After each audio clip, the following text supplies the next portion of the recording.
से डॉक्टर उमेश यादव का नाम ऐलान हुआ गुलबर्गा लोकसभा से, कांग्रेस कब अपने कैंडिडेट का ऐलान करेगी? क्या डॉक्टर मल्लिकार्जुन खड़गे इस बार फिर कॉन्टेस्ट करेंगे? नहीं, उसका तय तो कांग्रेस पार्लियामेंट्री कमेटी करेगी, Congress election central election committee करेगी। वो 20 और 21 तारीख को बैठने वाला है, तो वहाँ पे निर्णय होगा। आपकी तरफ से भी कुछ रिकमेंडेशंस वगैरह गए थे पार्टी हाईकमान? नहीं, हमने भी अपने ओपिनियंस दिए हैं। सभी एमएलए हमारे कॉन्स्टिट्यूंसी गुलबर्गा पार्लियामेंट्री सेगमेंट में जितने भी एमएलए सेगमेंट्स है, हमारे डिफरेंट कैंडिडेट और इलेक्टेड एमएलए अपने अपने ओपिनियन दिए हैं। आपके नाम से कोई, आपकी तरफ से कोई नाम रिकमेंड हुआ है सर? नहीं, ऐसा तो नहीं है। हम जो बोलना है बोले हैं उनको। नहीं, ऐसा सुनने में आ रहा है सर, राधा कृष्णा दुडमनी हाँ, का नाम हम रिकमेंड किए हैं। अगर मल्लिकार्जुन खड़गे साहब किसी वजह से कंटेस्ट नहीं करना चाहती या पार्टी उनको दूसरी जगह इस्तेमाल करना चाहती है पूरा देश में, क्योंकि कांग्रेस के प्रेसिडेंट है, तो अल्टरनेटिव नाम राधा कृष्णा जी के दिए हैं। जिस तरह से बीजेपी कार्यकर्ताओं में होश उल्लास देखा जा रहा है, जोश देखा जा रहा है, प्राइम मिनिस्टर जिस तरह से बॉडी लैंग्वेज से फुल कॉन्फिडेंस से बात कर रहे हैं, मगर दूसरा अगर से कांग्रेस में देखा जाए तो अभी कुछ भी ठंडा सा नजर आया है, कुछ जोश और खरोश नजर नहीं आ रहा है। बस एक राहुल गांधी एक रैली निकाले थे, वो खत्म हुई भारत जोड़ो यात्रा, तो कांग्रेस में अभी तो कोई जोश और खरोश नजर नहीं आ रहा। हम जोश होश खोने पर, जो जोश में होता है होश खो बैठता है। अभी मैं इतना 2004 में इंडिया शाइनिंग कितना बड़ा कैंपेन हुआ था मालूम है आपको? जैसा कि अभी बीजेपी आ ही गया, क्या हुआ हासिल? हमेशा हमारे देश के लोग बोलते नहीं हैं, कर दिखाते हैं। तो हम लोगों के पास सच्चाई बताने जा रहे हैं। ये लोग सिर्फ ईडी इनकम टैक्स यूज़ करके यहाँ पे जितने भी कांग्रेस के नेता और दूसरे पार्टी के नेताओं को डरा धमका के पार्टी में लेके उनको कैंडिडेट बना रहे। उनके पास कैंडिडेट नहीं है। हमारे पास हमारे कार्यकर्ता में उल्लास है, वो हम दिखा रहे हैं लोगों के जैसा। इलेक्शन में जब डिक्लेयर होते कैंडिडेट मैदान में आते जब मालूम होता। सर, मोदी जिस तरह से करें अब की बार 400 पार, अब की बार 400 पार, क्या ये पॉलिटिकल अपोनेंट्स के साइकोलॉजी से खेलने की तो कोशिश नहीं है इसे? नहीं, ये तो देखो, it's only A political campaign.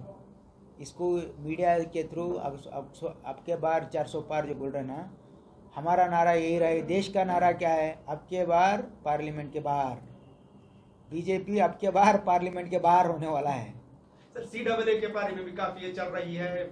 ऐसे टाइम पे सीडब्ल्यूए का देखिए, नोटिफिकेशन निकाला है जब से इलेक्टोरल बॉन्ड्स पे सुप्रीम कोर्ट की फटकार पड़ी है। बस इलेक्टोरल बॉन्ड की जो फटकार पड़ने के बाद उसको अटेंशन डाइवर्ट करने के लिए सीएए लागू किया गया, लेकिन उसका क्या इम्पैक्ट नहीं रहा इस देश में। सर, 2 दिन पहले प्राइम मिनिस्टर गुलबर्गा आए थे, कांग्रेस पर जमकर एलिगेशंस लगाए, कोयले की कालिक जा सकती है मगर कांग्रेस के करप्शन की कालिक नहीं जा सकती। अब देखिए, मैं अभी तक एक बहुत बड़ा प्रेस कॉन्फ्रेंस करा है, आप भी वहाँ पे थे। ये जो बीजेपी का जो एलिगेशन है, कांग्रेस को ऐसे करप्ट ऑर्गेनाइजेशन बताने की जो कोशिश कर रहे हैं, उनको शर्म आना चाहिए। क्योंकि पिछला गवर्नमेंट उनका 2019 से लेकर के 2023 तक जो उनकी जिस तरीके से उनकी गवर्नमेंट चली है, ये सबसे बड़ा भ्रष्ट गवर्नमेंट था बीजेपी का। प्राइम मिनिस्टर साहब उसके बारे में कुछ बोले नहीं। आज कर्नाटक में 2008 से लेकर 2015 तक जो बीजेपी का गवर्नमेंट था, it was the worst most corrupt government. और 2019 में उनको मैंडेट नहीं दिया था लोगों ने, उन्होंने एमएलए को खरीदी करके यहाँ पे हुकूमत बनाया और लूटपाट किया। यहाँ पे 40% गवर्नमेंट बोल के इनका नाम था, शायद प्राइम मिनिस्टर साहब भूल गए हैं उसको। तो इसलिए ऐसा बात इसलिए कर रहे हैं उनकी, क्योंकि उनके पास कहने के लिए कुछ है नहीं। देखिए, इलेक्शन में वोट हमेशा हम जो काम किए हैं वो बोल के मांगना चाहिए, दूसरों को गाली देके नहीं। अरे भाई, तुम्हारे गिराबान में झांक लो ना, पहले क्या करे हैं तुम? तुम्हारे सरकार में इतना भ्रष्टाचार था, हाँ? तो न इसको येडियुरप्पा को क्यों हटाए तुम? करप्ट है बोल के हटाए, फिर भी बम्बई गवर्नमेंट में भी 40% करप्शन था। तो पहले अपने गिराबान में झांकना चाहिए कि अपने गवर्नमेंट में कितना करप्शन था। वो पूरा हिस्ट्री में कभी नहीं हुआ कर्नाटक में। तो डायनेस्टिक पॉलिटिक्स की बात कर रहे हैं बीजेपी, बार बार कांग्रेस पे गए, गांधी परिवार डायनेस्टिक पॉलिटिक्स की बात कर रही है, पीएम ने भी यहाँ पर डायनेस्टिक पॉलिटिक्स की बात की। देखिए, डायनेस्टिक पॉलिटिक्स की बात अगर आप करेंगे तो बीजेपी का मैं कितना एग्जाम्पल दूंगा आपको। येडियुरप्पा और येडियुरप्पा का बेटे, 2 बेटे, एक एमएलए है, एक प्रेसिडेंट है और एक जना एमपी है, ईश्वरप्पा। उसका बेटे को टिकट दिलाने के लिए रात दिन कोशिश चल रही है अभी भी उनकी। यहाँ पे उमेश यादव उसका बेटे को टिकट दिए। यहाँ पे डायनेस्टी पॉलिटिक्स शुरू हुआ बीजेपी से। बीजेपी और जेडीएस ही सबसे बड़ा डायनेस्टी पॉलिटिक्स है। कांग्रेस में तो अभी दूसरों को, आम लोगों को आने का चांस है।